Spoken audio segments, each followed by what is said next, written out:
Hey, what's up, you guys? It's Perry the Entertainer back once again for another video. And in this video, we're going to be reviewing not everything, that happened on last night's episode of Monday Night Raw. If you haven't done so already, please hit the subscribe button down there. Let me know that you care. Also, leave a like on this video because I'm bringing back the rating system. And follow me on Twitter, join the PTE party, and tweet with me during Raw, during all sorts of wrestling events, because now that I have the WWE Network, I'll probably be on Twitter a lot more. Maybe not, but you know what I mean, during pay-per-views and everything, especially during like Money in the Bank and everything like that. So let me know what you guys all thought about Raw and everything, and let's do this.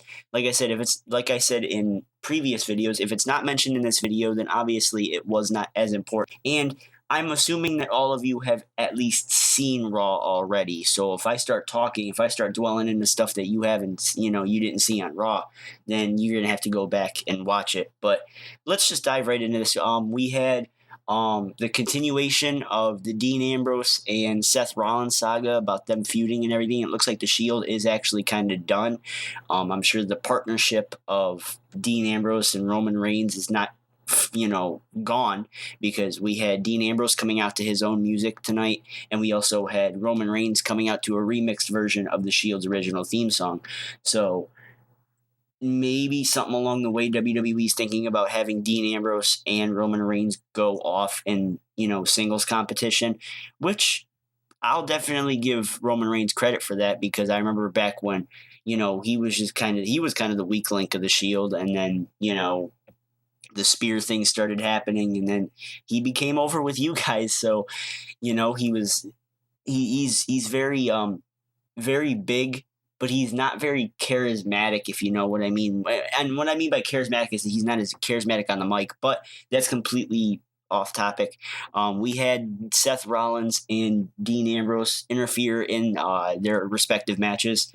Seth Rollins had a pretty good match with Dolph Ziggler, and Dean Ambrose had a match with the Intercontinental Champion Bad News Barrett, and I don't know why they're trying to kill all of Bad News Barrett's momentum, because I remember there was actually build up to the Intercontinental Championship match at Payback with Rob Van Dam. There was actually There was actually build up going into that match, and I don't know what happened along the way, but I don't think WWE really cares about the Intercontinental Championship anymore. Frankly, I don't think they care about the United States title anymore, because, like I said, last time Sheamus defended it was in a pretty good match with Cesaro, and that's the last time they even acknowledged the damn title in the first place anyway. So, we had that going on. Sheamus also had a match with Bray Wyatt, which was I'll give it to Sheamus for having that, but. Earlier on in the night, we had Triple H and Stephanie McMahon. They announced that there was going to be a battle royal to determine one member of the Money in the Bank match with Cesaro, Randy Orton, Alberto Del Rio, Bray Wyatt, and Sheamus. And we have two more that we were going to crown tonight. And we had the battle royal that determined who it was going to be. And we had some godforsaken, stupid vomit humor. I don't even know what it was. I guess Roman Reigns, they told Vicky to go get coffee, and Vicky, was approached by Roman Reigns backstage, and Roman Reigns wasn't being put in the Battle Royal. So I guess Vicky forgot something, so she put the drinks down, and then Roman Reigns put some sort of laxatives or something in it. I don't know why the hell he had laxatives on him, but it was very, very kid friendly. We'll put it that way. I'm sure a lot of kids actually, laughed at that. I thought it was the stupidest thing I've seen this year. Cause, then we had Stephanie just puking in the bathroom and everything. And it's like, oh God, why? Oh God, why? I thought this was a wrestling show. I understand when you want to take breaks from being serious and everything, especially when this segment kind of followed after the Dean Ambrose Seth Rollins thing, because Seth Rollins they're serious about Seth Rollins. If you haven't seen the show over the last few weeks, WWE is very serious with Seth Rollins. I think they really want to take this guy into a creative direction that could ultimately lead to a shot at the WWE World Heavyweight Championship. But that also depends on if a face wins the championship. Because if a face does not win the championship, and what I mean by a face, I don't mean a guy like, Cena or a guy like Sheamus that's going to be in the match anyway, but because those guys are kind of too. See, I don't want to say too over because Sheamus is definitely not there with John Cena when it comes to being notable in WWE. If you guys obviously know that, we know John Cena. We've known John Cena for quite a long time. He's been in his position for so long that a loss to Seth Rollins for the WWE World Heavyweight Championship probably wouldn't impact him as much as you think, but I don't know. I would give it a shot. I don't know how it would work because I really like this dark Seth Rollins that doesn't care about people's feelings anymore. He hasn't really solidified himself with Evolution, but he is working for Triple H. He's not with Evolution. If that makes any, I mean, that does make sense actually. And like I said, you guys can thank Blue Tista for leaving, for Seth Rollins for being a bad guy right now. I'm sure they were thinking about turning one of the Shield members anyway, but maybe not as early as the night after Payback. But it was a dumb segment. The whole thing with Vicky spiking one of the drinks. I mean, maybe it's like to get Vicky off of TV because I remember a time when Vicky Guerrero was the most hated entity in WWE back in like 2008. 2009, 2010, everything after 2008, because she was just hated. She was so hated by the fans. She was the most hated entity. Nobody was more over as Vicky Guerrero at this point. But I don't know what happened along the way. I don't know if maybe she's being punished for something she said backstage like Dolph Ziggler is. But somewhere along the way, Vicky's getting punished for something, and she's being dumbed down to vomit humor. And it's just, no. Maybe this is a way to get her off of TV because I did hear her contract is expiring and she's probably not going to resign. But that's so dumb. Why are you going to have the most hated entity in WWE not go out in a blaze of glory, but go out in a blaze of stomach acid and shit? And I don't know. I didn't like it. I'm sure you guys watching this video probably didn't like it either.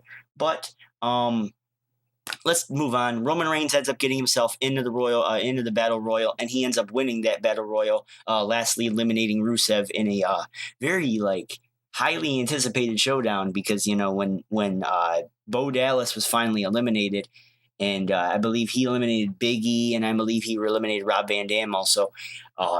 Rusev and Roman Reigns kind of just stared at each other, and it was actually a pretty good moment. My Twitter feed was hyped up. Everyone I was talking to was hyped up about it. And then, Roman Reigns ended up obviously getting the win because they're not gonna, make a big deal about putting Roman Reigns into the thing and then not have him win. So Roman Reigns is going to be in the Money in the Bank ladder match, not next Sunday, but the following Sunday. It was a pretty good decision because I think Roman needed something to do because now that Seth and Dean are the ones feuding, Roman does need something to do, and putting him in the limelight, putting him under the bright lights, this is really going to test if he is ready for the main event like WWE, and like a lot of their fans really think that he is. Everyone thinks that he's main event material for WrestleMania and all that stuff, and I think that Money in the Bank is definitely going to prove that if he is ready to be under the spotlight, and I mean by himself. This is not the Shield we're talking about. This is Roman Reigns. This is talking about the muscle of the Shield. Let's see if he can actually fight, and let's see if he can actually compete and have a pretty solid match by himself, and not have to have him be exhausted halfway through like Sheamus is or something like that. So having Roman win was a pretty creative idea, and I think it was needed because it does build momentum for what's left of the Shield. I don't think they're going to be bringing some sort of third member in like I wanted to, Sami Zayn, but it was a pretty good battle royal to say the least. It was actually pretty good to see Roman Reigns win. even though it was very predictable. But the way he won made him look so unbelievably strong, and we'll see how WWE flows that into the go-home show for next week, which is the go-home show. No, not next week. I'm sorry, the following week. How they're going to build up to the Money in the Bank ladder match, because up until this point, it doesn't really have any build-up. Randy Orton was put in there because he knows Triple H. Cesaro beat, I think, Rob Van Dam. I don't remember off the top of my head. Alberto Del Rio beat Dolph Ziggler, and Sheamus beat... Who the hell did Sheamus beat? Bad News Barrett. But, you know, it's not really any big build up to this match at all. And, you know, hopefully WWE can really fix that. But let's dive into the main event, which was a stretcher match for the last opportunity into the Money in the Bank ladder match. It was John Cena versus the Demon Kane. And I think I shouldn't have to explain how angry I was when Cena had that cheesy ass finish with Kane, because all you got to do, click down the link, click my Twitter link, and look at my last few tweets. That's how I felt at the time, and that's still how I feel about Kane and about Cena winning, which was very predictable. I know, I understand that, but you didn't have to make Kane look like a bitch, though. And like I said, I hate cursing in these videos because I never know who's watching, but you made him look so bad. It seems like putting the mask on him was just WWE's way of just crapping on what's left of Kane's legacy, because Kane is a giant. He's a 7'5". No, I'm sorry, that's Big Show. He's a 7-foot big red machine, 320 pounds. And he has 2 world championships, minus the ECW title, 2 world titles under his belt. The first one he didn't hold for a day because Austin beat him the next night. And then the second one, which was probably arguably enough his strongest reign as a champion ever, was the world championship he held in 2010 when he beat Taker like 3 times. That's the strongest Kane's ever freaking been built, especially in this last decade. I don't understand it. What was the point in putting the mask on Kane if you're going to have him lose every other week? To Daniel Bryan. I don't know how bad Daniel Bryan made him look. John Cena, the same thing. We just saw the whole... basically, if you missed the John Cena Bray Wyatt Last Man Standing match, that was your comeuppance. That was it. That was it, was the John Cena Kane stretcher match. That was a dumbed down TV version of it. That was exactly what I saw live with my own eyes at the Allstate Arena a few weeks ago at Payback. Almost the same exact thing. Same not corny. Same corny finish. Same corny result. And John Cena ends up winning. John Cena is going to Money in the Bank, and I'm not expecting a swerve. I'm not expecting it. I think WWE is ready. I think WWE has the mindset of, okay, we need to have a strong face champion at this time. And I think John Cena needs it, right? Maybe not needs it, but I think John Cena is going to end up getting it anyway. But, you know, I split it up on Twitter also. I think if you check my Twitter page right now, you'll get kind of like my live, thoughts during it. So basically, if you want any more, click down low in the description box. Description box. Go follow me on Twitter and kind of get my take during the show. Also, speaking of takes, let me know what your take was on this show. Did you like it? Did you not? Me personally,